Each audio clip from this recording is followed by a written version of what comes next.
To stop the madness.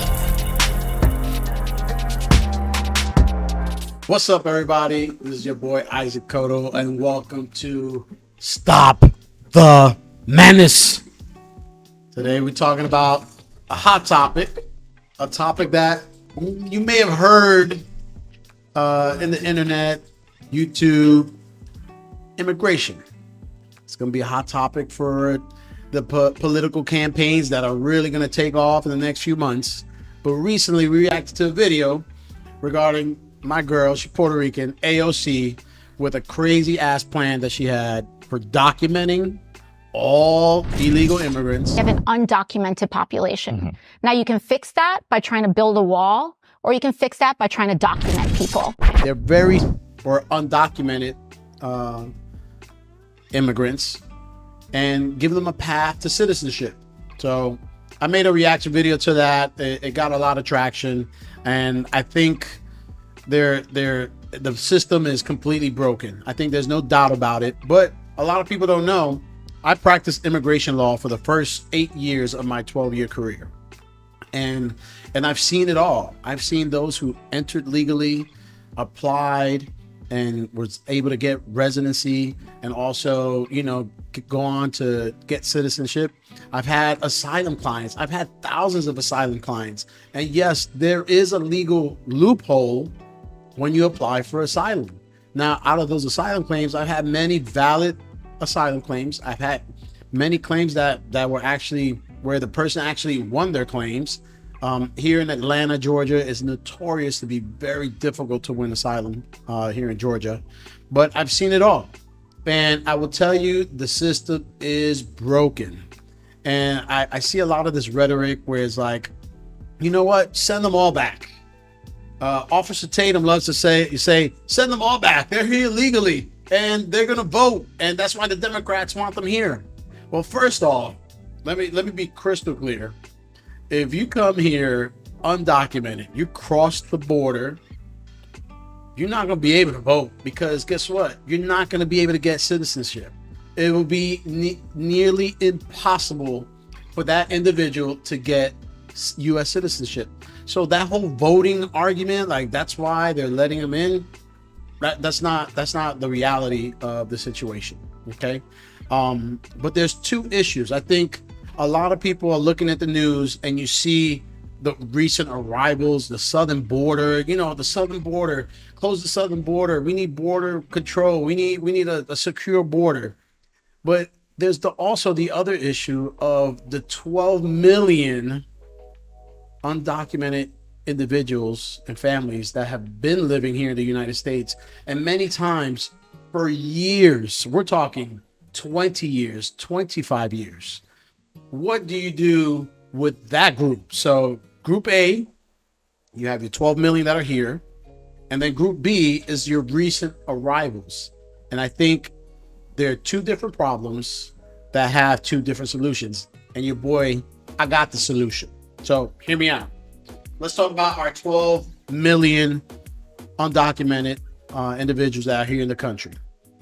A lot of these people, they've been cutting your grass. They do all the construction work. The same guy that built your house 10 years ago and you called him back up, guess what? He's still here. Sometimes he has kids here. There are those that have businesses, right? So they get here, they start working, and they have a family member that's documented, and they give money to that family member, and they open the business. And now the business is thriving with employees. These 12 million earn income. They get a tax ID from wherever. And these employers, knowing they're undocumented, give them a W-2 paycheck, and they pay into the Social Security system. They pay into the Medicaid system. And guess what? They could be here 50, 60 years. They will never get $1 Social Security. Fine.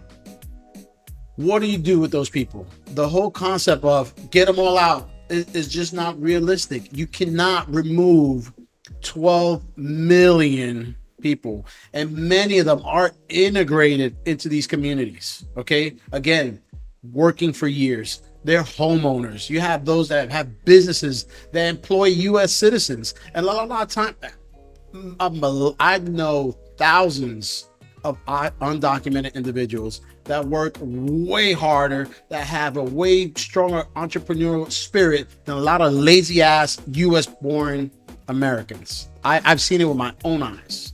So those 12 million, what can we do? Now, the whole concept of giving them a path to citizenship, I think is the wrong idea. Okay. I think there's a way where you can get those people, not amnesty, because what happened in the 90s, they got amnesty where basically Reagan said, hey, you're here, you file I-130, which is just kind of proof. You file your I-130 and you would be able to get residency and then eventually citizenship here in the country. That's not the move. Get them documented, give them the ability to have a work permit, and give them residency. As a U.S. resident, you cannot vote. As a U.S. resident, if you commit certain crimes, you can lose your residency and be placed in deportation proceedings. Another thing, you can charge a huge fine, $10,000, $20,000, put them on a payment plan, and you would have millions upon millions that would pay into that system. And now you have actual data on these undocumented individuals. Now they're coming and they're basically doing, they're going to keep doing what they're already doing, which is working, providing services. I don't see long lines for bricklayers or long lines for farm workers. Or you go to the Dalton, Georgia, where all the chicken factories are at. I don't see long lines of U.S. citizens out in those chicken factories. They're all undocumented. And all those factories, all the carpet factories, all undocumented individuals are working in there. I don't see long lines of people for those jobs. And guess what? Now they'll just keep working and they'll be documented. You'll know who they are, what they're doing, and they have the ability to lose those privileges and be placed in removal proceedings. Now you can also make a criteria. If you've been convicted for X amount of crimes, if you had X amount of DUIs or a felony, you do not qualify. That's they would not get those benefits. And then you can have a second level, right? Where based on time, if you've been here, 5 years, 10 years, you can only have work authorization and you will not be allowed to get residency. So that's even a lower criteria, less benefits. Okay. For those that have been here and do qualify through some shape, way or form to get residency and to also get citizenship, if they don't apply under this Cotto law that just came out, they can do that. But if they apply under the Cotto law that just came out, they will not be able to get citizenship. So the power of the vote is not there. Yes, they will have children that eventually, look, I mean, I don't know how many voters I didn't start voting till later in my adult life. But just because they're U.S. citizens does not mean they're going to vote. But they make it sound like automatically, hey, you got 3 kids that are U.S. citizens, they're all voting. Not necessarily true. But those individuals that come undocumented and they have been here in the country, we could set it if you've been here for from 15 years backwards, and then make another criteria, you've been here for 8 years backwards, and give them level A, level B. But none of them will qualify for citizenship. None of them will be able to apply in the future for a family member or bring a family. They will lose all those benefits. But guess what? They're now documented. They're now accounted for, and they will be able to pay into the system. The fine amount can be whatever it's going to be, and they would all gladly pay. That's group A. Because I'm telling you, unless it's going to be Nazi Germany and the Gestapo gang trying to round up business owners, there's a lot of businesses you walk in. There's a lot of hotels.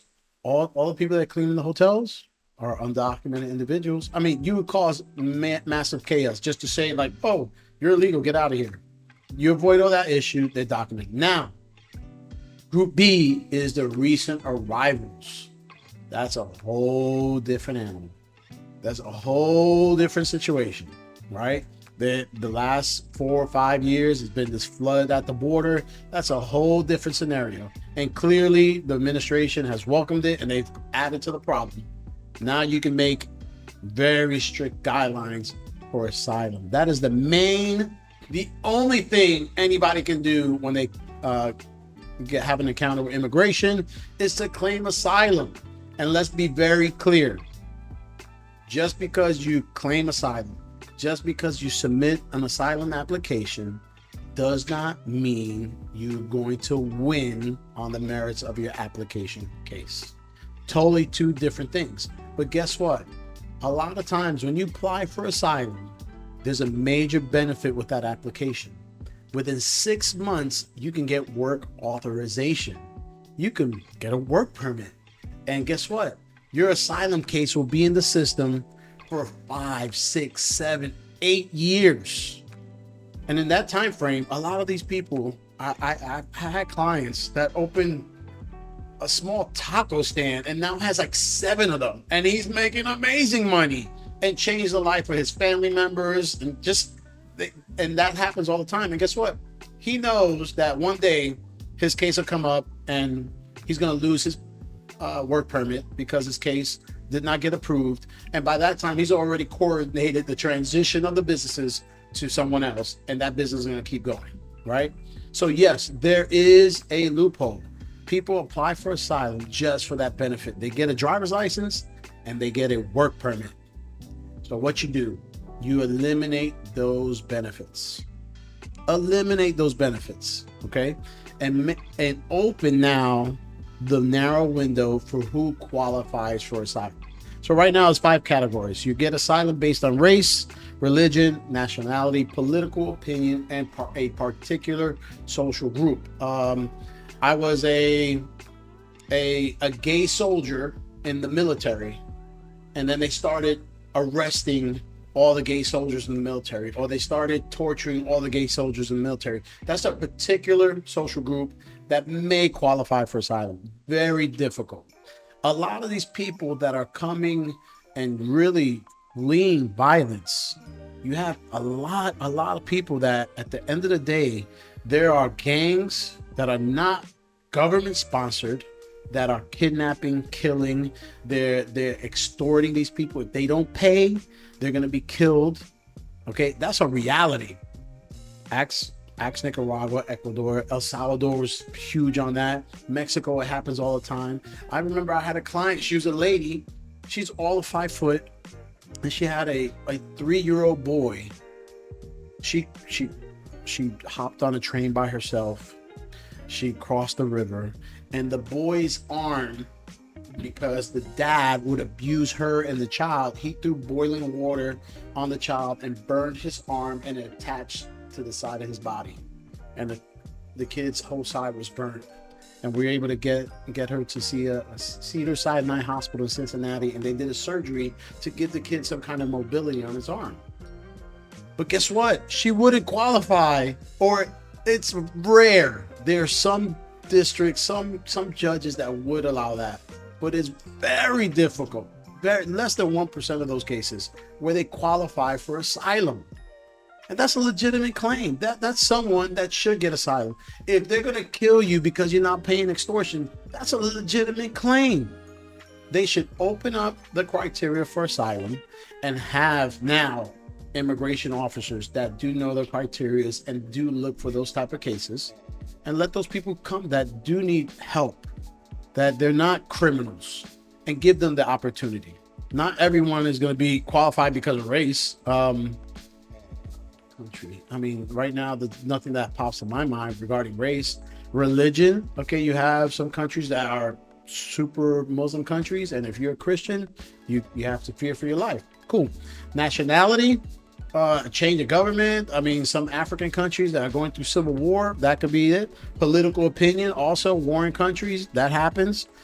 But a majority of the Southern American countries that are coming in are for either economic or true fear for their lives. Okay, you have a lot of Venezuelans that are coming to this country that is just a money grab.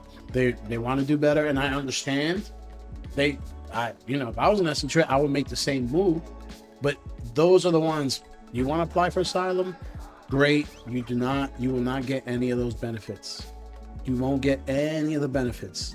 None of those people should get any of the benefits, which is the ability to get a license and to get a work permit.